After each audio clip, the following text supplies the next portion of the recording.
Today on CityCast Chicago, I got some bad news for you. We all just learned that after 3 seasons, the TV show Southside won't be renewed by HBO Max. Since our very first episode, you know the only show we've gone harder for than our own is Southside. The inside jokes, the cameos, the ambitious storytelling, it all showcased the joy and the humor many Chicagoans have been waiting for. In honor of a Chicago classic, we're revisiting our hilarious conversation with its creators. It's Thursday, February 23rd. I'm Jacoby Cochran, and this is What Chicago's Talking About.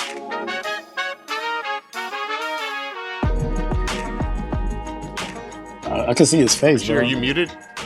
It's coming back to us. Yeah, we can now. Now we can. I just had a total interruption. Okay, I'm sorry. Well, rapid fire, please. Let's go. Things going wrong, that's exactly what you can expect for Good Night in the season 3. Things going wrong. I was born on the south side. I was raised on the south side. Good days on In the addition to south side. creating the show, Sultan Salahuddin plays Simon, a worker at a rent-to-own shop who always got a side hustle.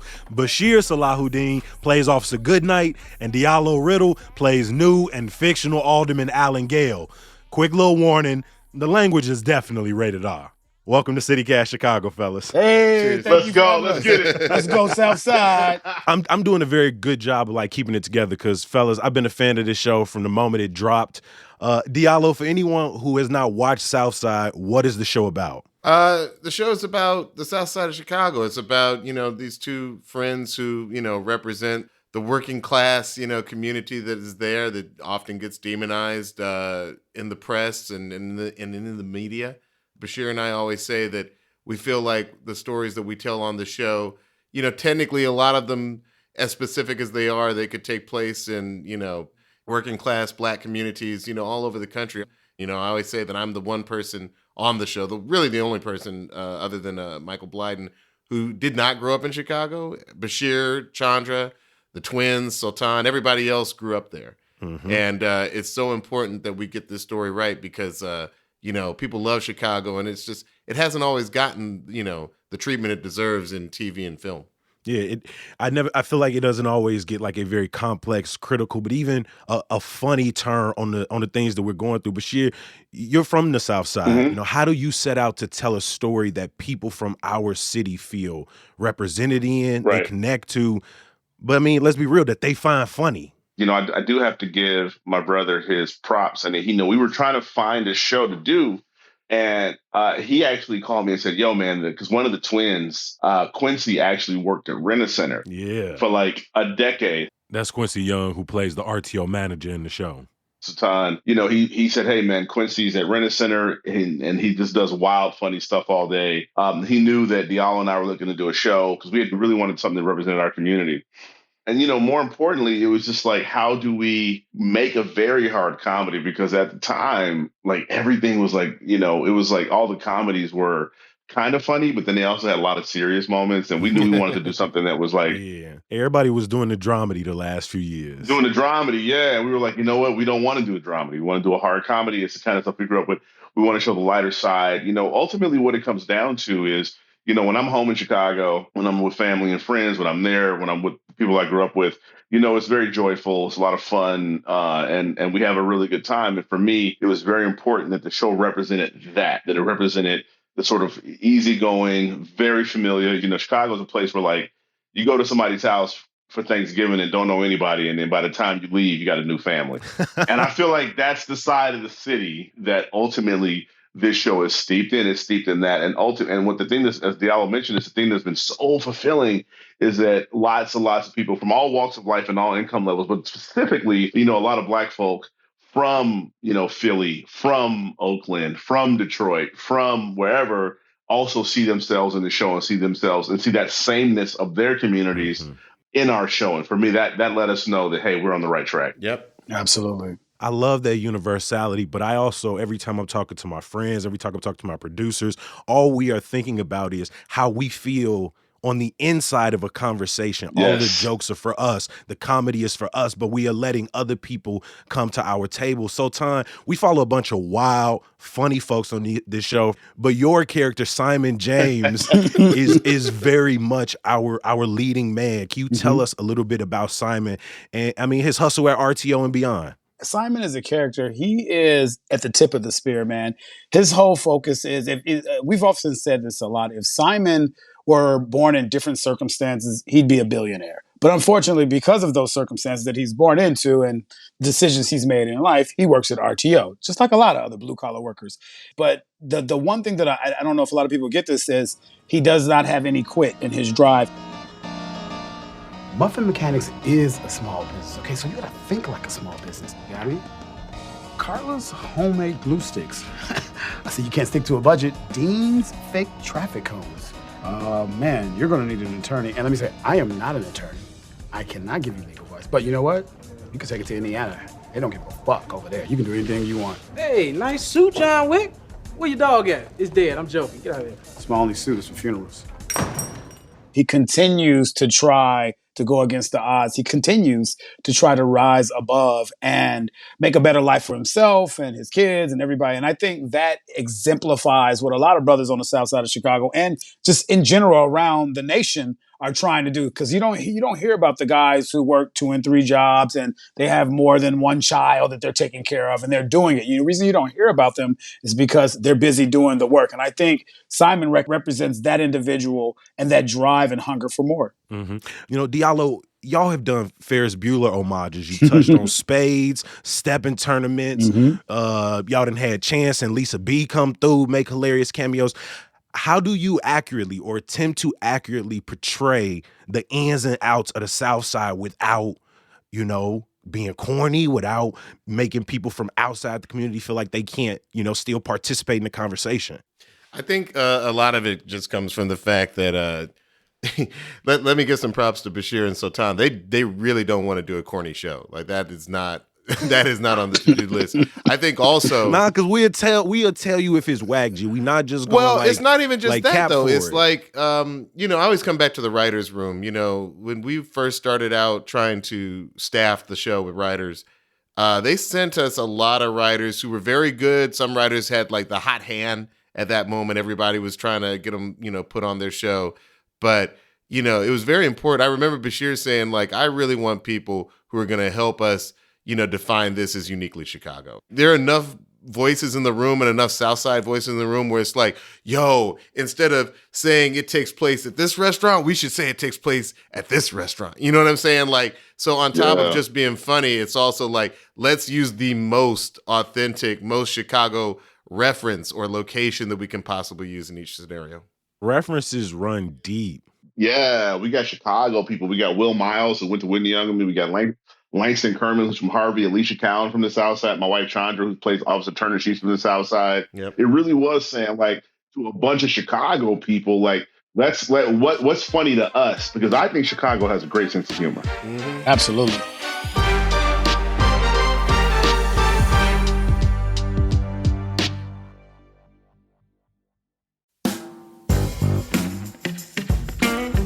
Have y'all seen these egg prices? Yeah, I'm talking about $7 a carton. And then we got rising rents on top of that. It's just too much. It makes you wonder if you're better off trying to buy a home, or at least getting your questions answered. Before I heard the How to Buy a Home podcast, I didn't even know what questions I should be asking. And host David Sidoni can get you the answers. Like, yes, your monthly mortgage might be cheaper than rent. Or no, you probably don't need to put 20% down. You can ask David those questions directly at howtobuyahome.com. Take advantage of this free resource and start listening to the How to Buy a Home podcast wherever you listen. Visit howtobuyahome.com and make this the last year you rent.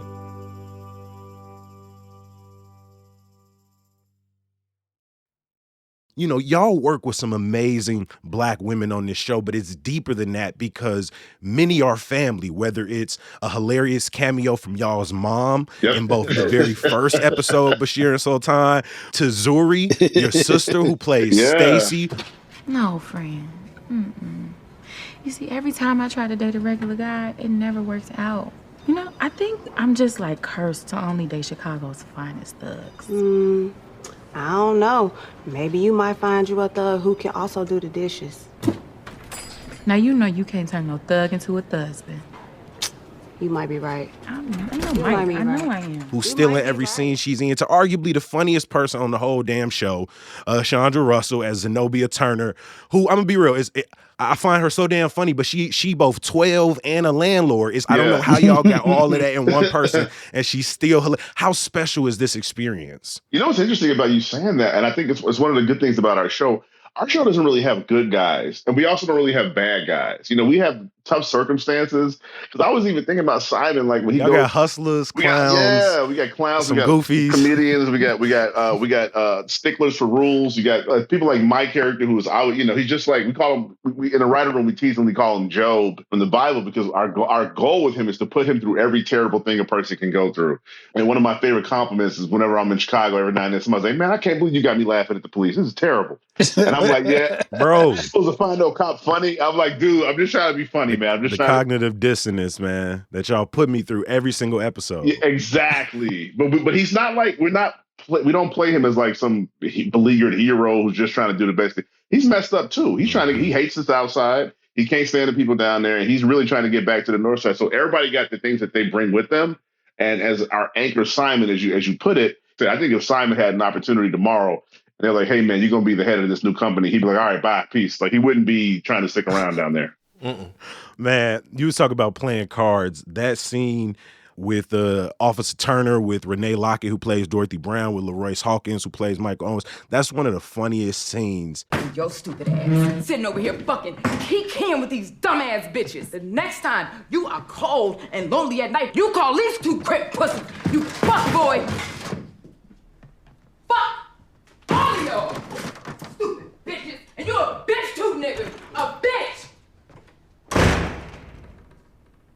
That was very rude. You know, it's funny on the surface, but if you're from Chicago, it hits even harder. Nah, I fell over watching that, man. So, Time, you know, we real protective of our city. Y'all know this, right? So many folks love to drag our name, and so we could be sensitive about how we're shown. Do you all hear or respond to criticism from people who say this doesn't look or it doesn't feel like my neighborhood? Mostly the feedback that I've gotten, 98% of the time is, "I love it. You guys are doing a good job representing us." I've even heard the words, "This is a positive spin on Chicago.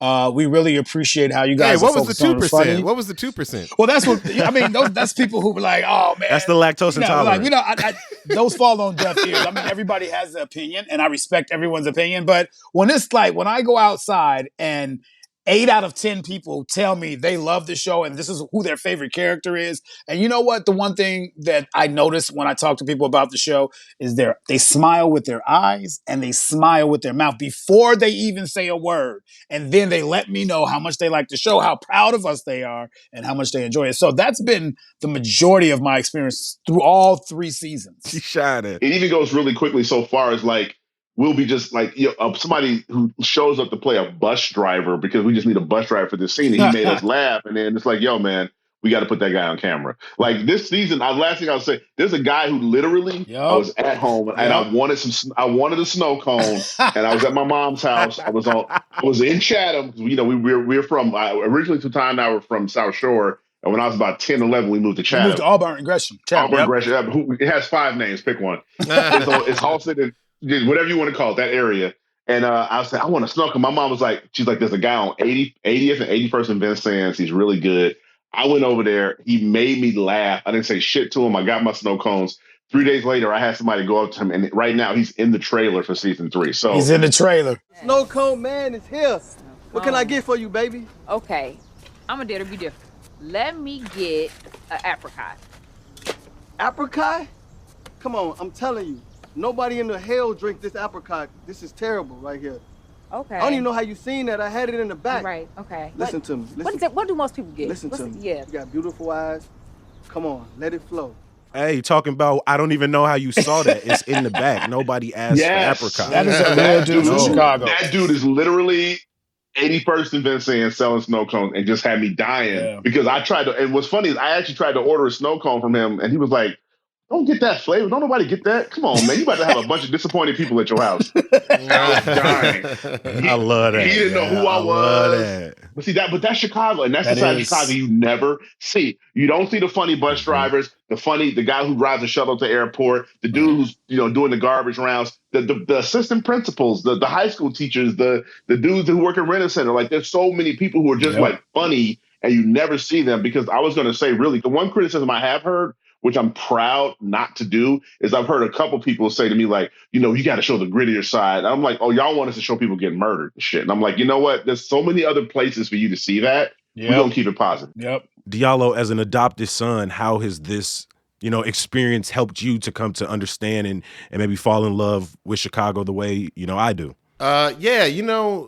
Two things I want to say about that. One is that when we were working on a show called Brothers in Atlanta, which is a story for another day, the thing I remember about that show that I really enjoy, because I'm from Atlanta, it was great to come back home and work on something, but it was also great to have Bashir there because he sort of came in with an outsider's perspective, and he was able to ask me questions like, "Hey, what's that about?" and "Why is that a thing?" and I would see things that I didn't even notice about my hometown. That I was like, oh, we got to put a spotlight on that. Because there were obviously things I wanted to put a spotlight on, but just having an outside observer there, it allowed me to notice things that I might have missed. And I feel like I've sort of served that role as an adopted. So I've spent the last 5 summers, maybe even 6 summers in Chicago. And I love Chicago. And I love that we get to do a show that means so much to the city. But I want to say one thing very specifically, which is that if you like this show, if you like Southside, and I do feel like to a certain extent, the city of Chicago has found us and embraced us, but I would ask you to call your cousins all across the country. Like, call your people everywhere and tell them, look, even if you're not from Chicago, there's a very special show that is crafted, almost entirely by Black people, and that we should support this show just because this is not an opportunity that comes along often. Yeah. For me, this show has felt like a love letter, a comedic and sometimes wild love letter, but to the South Side of Chicago. I'm very grateful for y'all coming on the show, for talking a little bit. Thank you so much. Thank you so much. Thank you so much. Appreciate the time. Appreciate it, everyone. Thank you. You can stream all 3 seasons of Southside on HBO Max. Before I let you go, a little bit of news, y'all. Chicago Public Schools plans to spend $76 million on security cameras. A total of 330 schools are expected to see new cameras by August 2025, with the first wave completed this summer. At least one festival won't be happening in Douglas Park this summer. The Heat Wave Dance and Arts Festival has officially been moved to Northerly Island. And some good news to get you through. If there are 2 things your boy loves, it's a good show and a good meal. Don't miss the great deals at Chicago Theater Week and Black Restaurant Week come to an end this weekend. I got links in the show notes for you. As always, I appreciate you for listening. If you love the podcast as much as we do, maybe you want to share it with your friends and family. It couldn't hurt. We'll be back tomorrow breaking down the news with our friends Greta Johnson and Sasha Ann Simons. Talk to you then. Peace.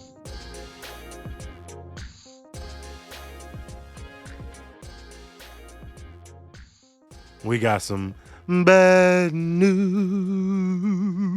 Yeah, it's too much. I'm not going to sing it.